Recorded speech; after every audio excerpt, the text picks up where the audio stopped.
Good morning, all of you. આજે આપણો topic લેવાનો છે data providers in ADO.NET. We know that ADO.NET allows us to interact with different types of data sources and different types of databases. However, there isn't a single set of classes that allow you to accomplish this universally. હવે ADO.NET શેના માટે છે? તો કે different types of data source અથવા તો database જે આવતા હોય એની સાથે ઇન્ટરેક્શન પરફોર્મ કરવા માટે આપણને ADO.NET છે અને એ ADO.NET આપણને સેટ ઓફ ક્લાસીસ પણ પ્રોવાઈડ કરે છે. પણ આપણી પાસે કોઈ એક એવો સિંગલ સેટ ઓફ ક્લાસ નથી જે આપણે બધા આપણા કામ કરી શકે. આપણી પાસે different set of classes available છે.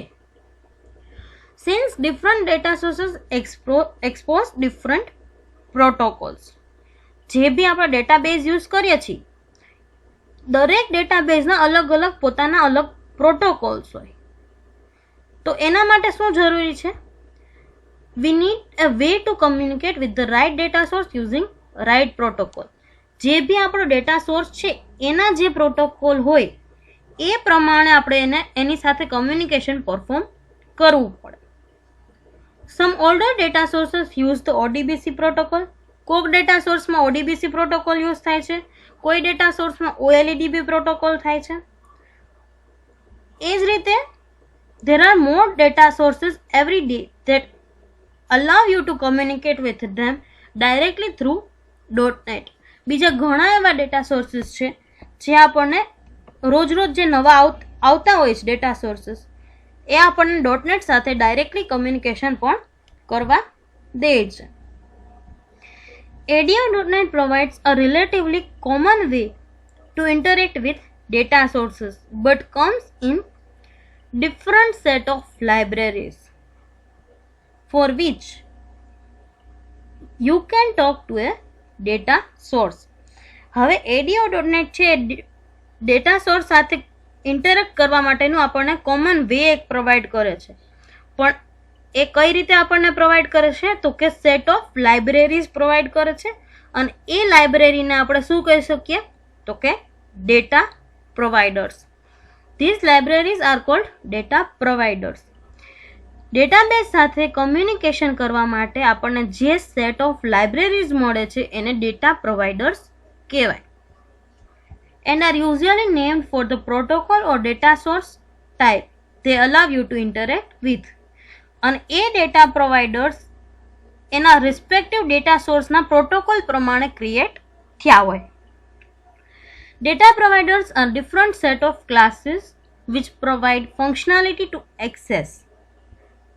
શું ફંક્શનાલિટી આપણને આપે છે? તો કે access different data sources. હવે આપણો ડેટાબેઝ કોઈ બી હોય, એક્સેસમાં આપણો ડેટાબેઝ હોય, ઓરેકલમાં હોય, SQL સર્વર હોય કે લેટેસ્ટ કોઈ બી ડેટાબેઝ યુઝ કરતા હોય તો એના બધાના અલગ અલગ ડેટા પ્રોવાઇડર્સ હોય. આપણને ADO.NET આપણને .NETમાં આપણને 4 ટાઈપ્સના ડેટા પ્રોવાઇડર્સ મળે છે. તો એ ક્યાં 4 ટાઈપ્સના છે આપણે જોઈએ. તો આ છે આપણા 4 ટાઈપના data provider. SQL server provider, Oracle provider, OLEDB provider and ODBC provider. આ ચારે પ્રોવાઇડર આપણને કોણ પ્રોવાઈડ કરે છે? .NET. SQL provider is a special data provider which gives access to only SQL server database. SQL server ના database સાથે આપણે જો વર્ક કરાવતા હોય તો એના એક્સેસ માટેના એના પ્રોટોકોલ પ્રમાણે ક્યુ પ્રોવાઈડર વર્ક કરે? SQL server provider. It supports connection to SQL 7.0 or later. આ વર્ઝનની ઉપરના જેટલા બી આવતા હોય એ બધા સાથે આપણે કનેક્શન પરફોર્મ કરાવી શકીએ. The benefit of using this provider is it is faster as it directly deals with SQL server. SQL server પ્રોવાઈડરનો મેઇન બેનિફિટ શું? તો કે એ આપણું ડેટાનું કમ્યુનિકેશન જે છે એ સ્પીડમાં કરે છે, આપણો ટાઈમ સેવ કરે છે, કારણ કે એ ડાયરેક્ટલી SQL સર્વર સાથે ડીલ કરે છે. એમાં વચ્ચે કોઈ મીડિયેટર નથી, એટલે આપણો ટાઈમ ઘટી જશે. નેક્સ્ટ પ્રોવાઈડર છે Oracle provider. This is special data provider which gives access to only Oracle server or client.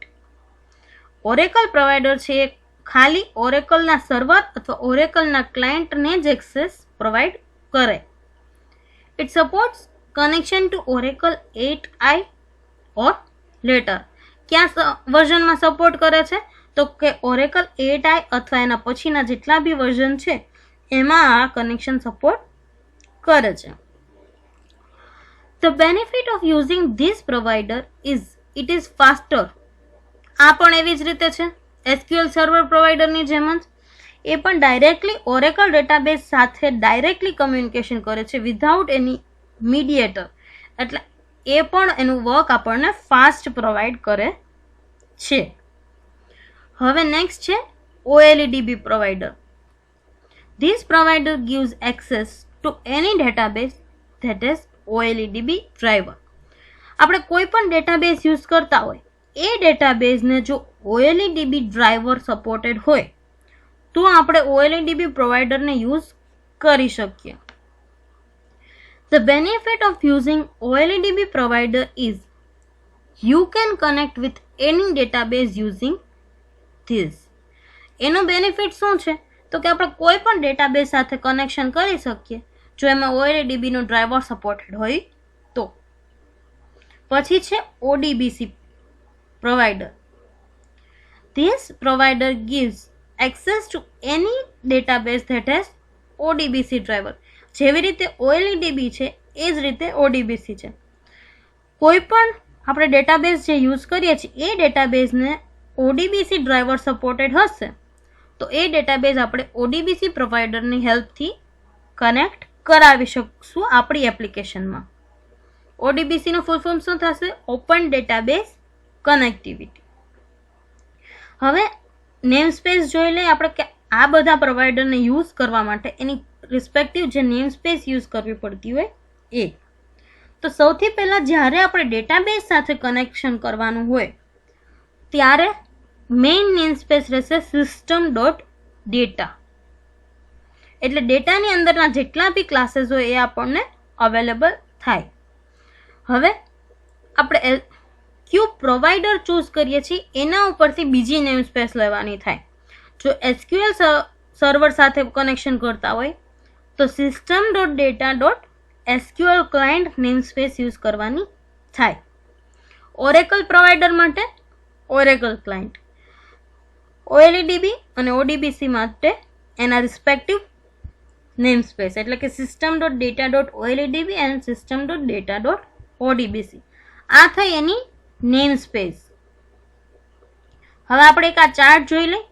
તો આ ચાર્ટમાં શું છે તો કે અહીંયા જે છે એ બધા પ્રોવાઈડર છે.